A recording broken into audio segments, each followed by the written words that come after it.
কেন এর মাটিতে অন্যায় জুলুম বাংলার মাটিতে জিহাদের ময়দানে চলো শহীদের ঈদগাহে চলো চলো চলো মুজাহিদি চলো জিহাদের ময়দানে চলো শহীদের ঈদগাহে চলো। ধরাতাল জুড়ে আজ অশান্তি শুধু হয়, অস্ত্রের ঝনঝন ঝংকার হয় না রে মতো আজ বড় বড় শক্তি কেড়ে নেই মানুষের অধিকার। দিগান্তে আজ শোনো শোনো, দিগান্তে আজ শোনো শোনো এ বাংলার গরিবের কান্না। দিগান্তে আজ শোনো শোনো ওই মুসলমানের কান্না। রোগে সোগে অনাহারে দু মুঠো অন্যায় এতটুকু ভালায়ও পাই না। পথে পথে পড়ে আছে অসহায় সমাজের ওরা জন কেউ নাই। পথে পথে পড়ে আছে অসহায় সমাজের ওরা জন কেউ নাই।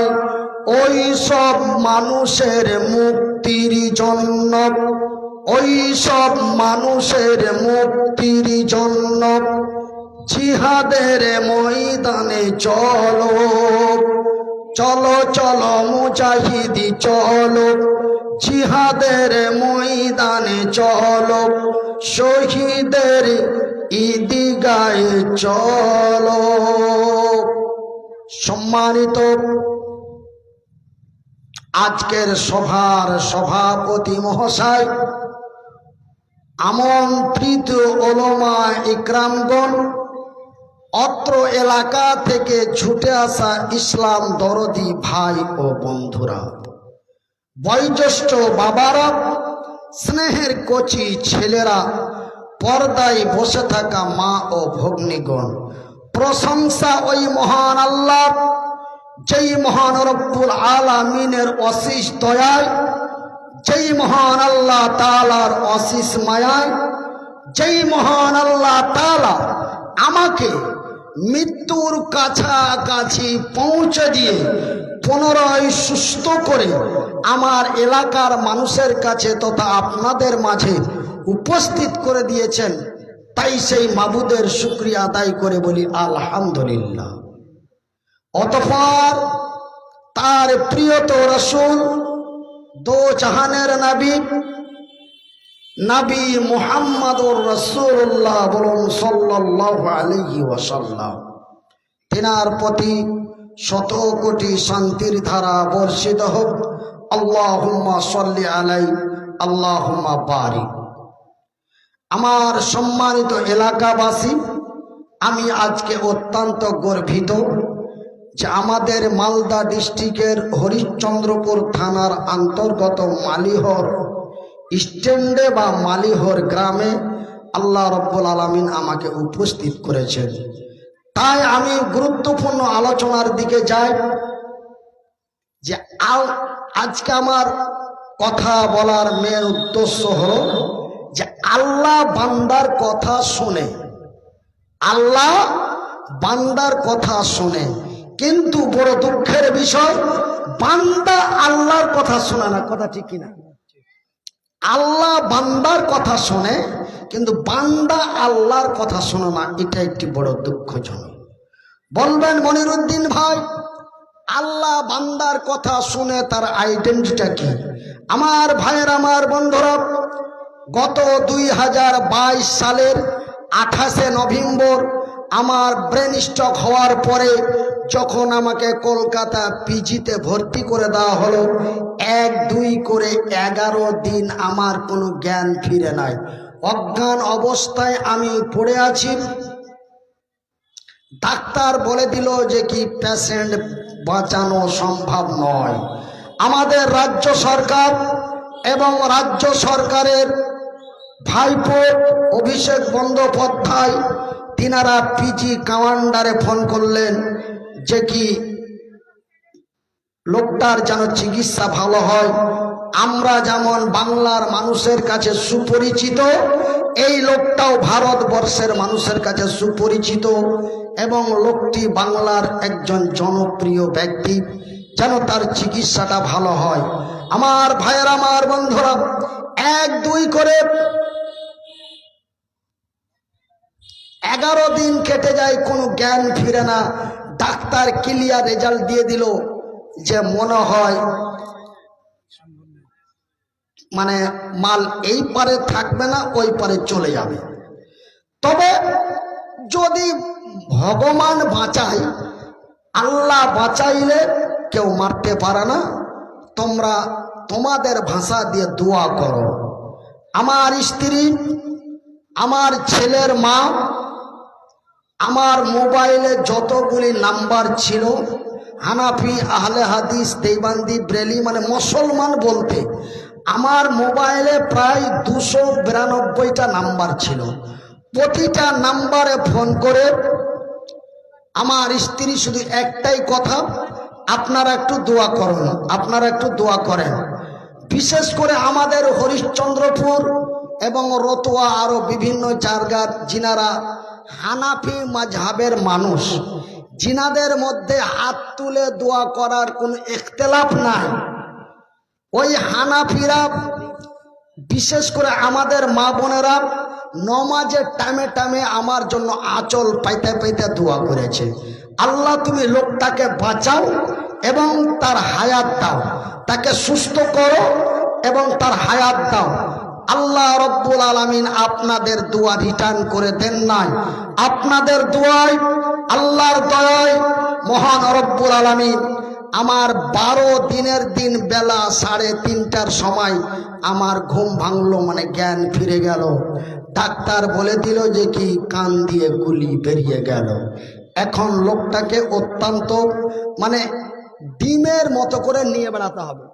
ডিম যেমন পড়লে শেষ, ঠিক এই অবস্থা। যাই বা হোক, তারপরেও আমাকে ডাক্তারে বক্তব্য জগতে আসতে নিষেধ করেছে অন্তত 5 বছর, কিন্তু 3.5 বছর অলরেডি হয়ে গেল।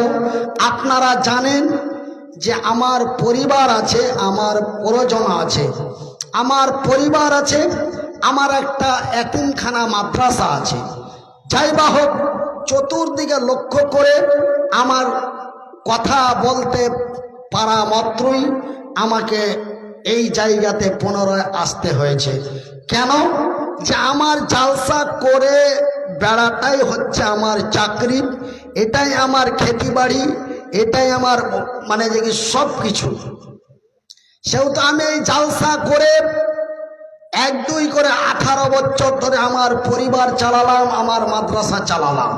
কিন্তু আল্লাহ রব্বুল আলামিন বিশাল পরীক্ষায় ফেলে দেওয়ার পর আমাকে এমনটাই অসুস্থ দিলেন।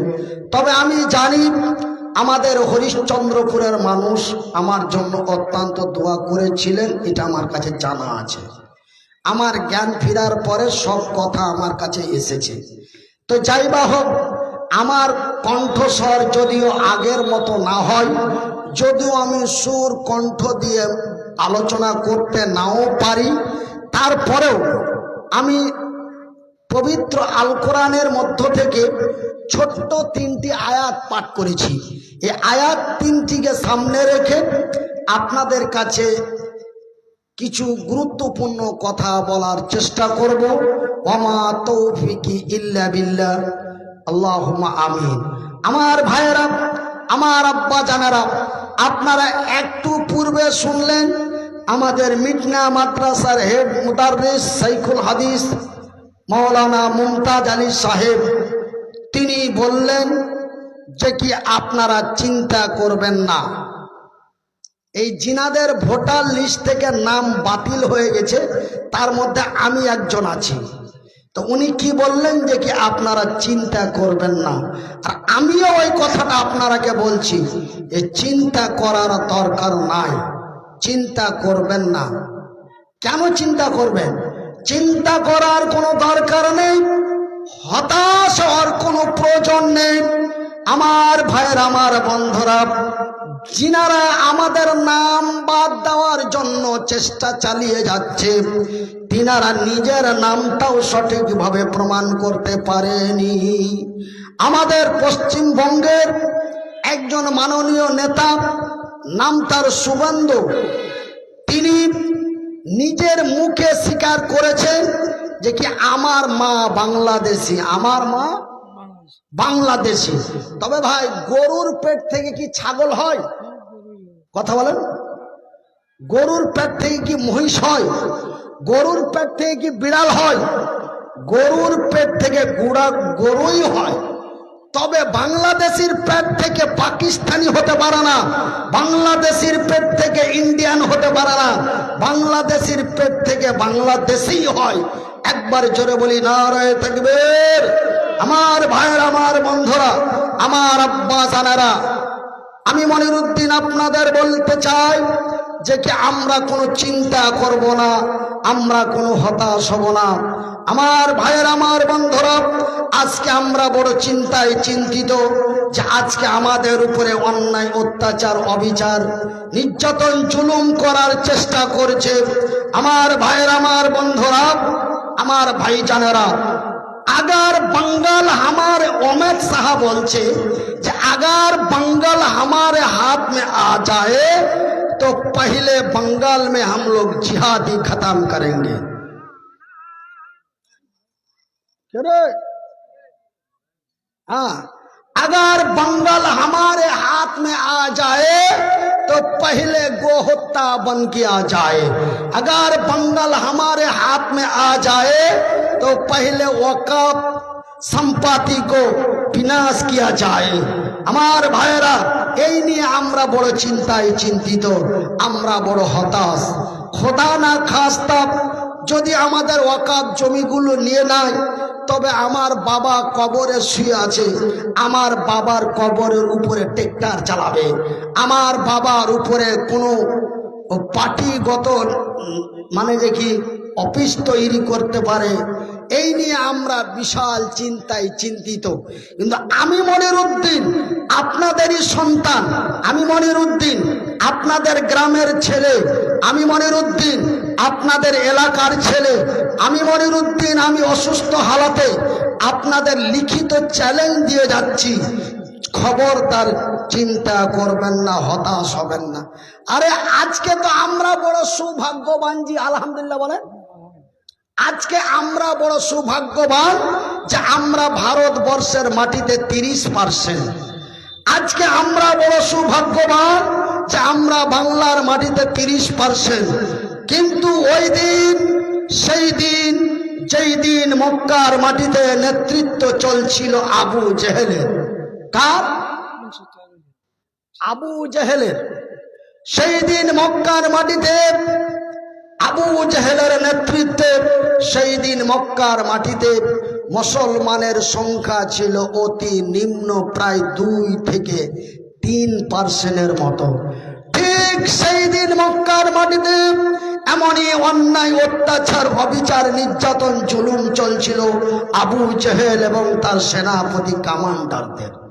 আমার ভাইয়েরা, আমার বন্ধুরা, কেউ যদি অন্যায়ের প্রতিবাদ করে, সত্য কথা বলার জন্য গলা উঁচু করে কথা বলেছে, তার গলাটাকে কেটে 2 খণ্ড করে দিয়েছে।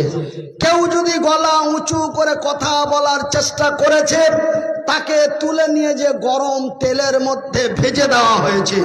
এমনই নির্যাতন, নিপীড়ন, অন্যায়, অত্যাচার যখন মক্কার মাটিতে চালু হয়ে গেল, আমার নবী এবং আমার নবীর সাহাবীরা বড় চিন্তায় চিন্তিত হয়ে গেল। মাবুদের দরবারে দরখাস্ত করলেন, আই আল্লাহ তাআলা, এমনই নির্যাতন যদি আবু জেহেলের হয়, এমনই অত্যাচার যদি ওতবার হয়, এমনই অত্যাচার যদি সাহেবার হয়, আমরা তোমার দিনের পতাকা কেমন করে মক্কার মাটিতে উঁচু করব। এমন তারা হতাশ হয়ে গেলেন। আল্লাহ রাব্বুল আলামিন সঙ্গে সঙ্গে জিব্রাইলকে পাঠিয়ে দিলেন। জিব্রাইল যাও মক্কার মাটিতে যাও, আমার নবীকে বলে দাও আমার নবী যেন কোনো চিন্তা না করে। আমার ভাইয়েরা, আমার আব্বা জানেরা, সঙ্গে সঙ্গে জিব্রাইল আসলেন। জিব্রাইল এসে নবীকে বলেন, ওগো নবী বলো বিসমিল্লাহির রহমানির রহিম ওয়ালা তাহিনু ওয়ালা তাহজানু ওয়া আনতুমুল আলাউনা ইন কুনতুম মুমিনিন। রে মক্কা মদিনার সংখ্যালঘু ইমানদার মুসলমানেরা, রে বিশ্ব ভারতের সংখ্যালঘু ইমানদার মুসলমানেরা, ওয়ালা তাহিনু ওয়ালা তাহজানু, তোমরা চিন্তায় চিন্তিত হইও না, তোমরা ভয়ে ভীতু হইও না, তোমরা হতাশ হয়ে যাও না, তোমরা হতাশ হয়ে যাও না, তোমরা গমগীন হয়ে যেও না, তোমরা আমার উপরে তাওয়াক্কাল বিশ্বাস ভরসা করো, তোমরা আমার উপরে তাওয়াক্কাল বিশ্বাস ভরসা করো, তোমাদের ঈমানটা মজবুত করো, আমার উপরে তাওয়াক্কাল বিশ্বাস করো। আমি আল্লাহ আমার ওয়াদা, আমার জমিনে আমি ঈমানদারের বিজয় করব। কার বিজয় করব? ঈমানদারের, বেঈমানের না, মুনাফিকের না, বেনামাজির না, কাফের বেদিনের না, আমি বিজয় করব ঈমানদারের।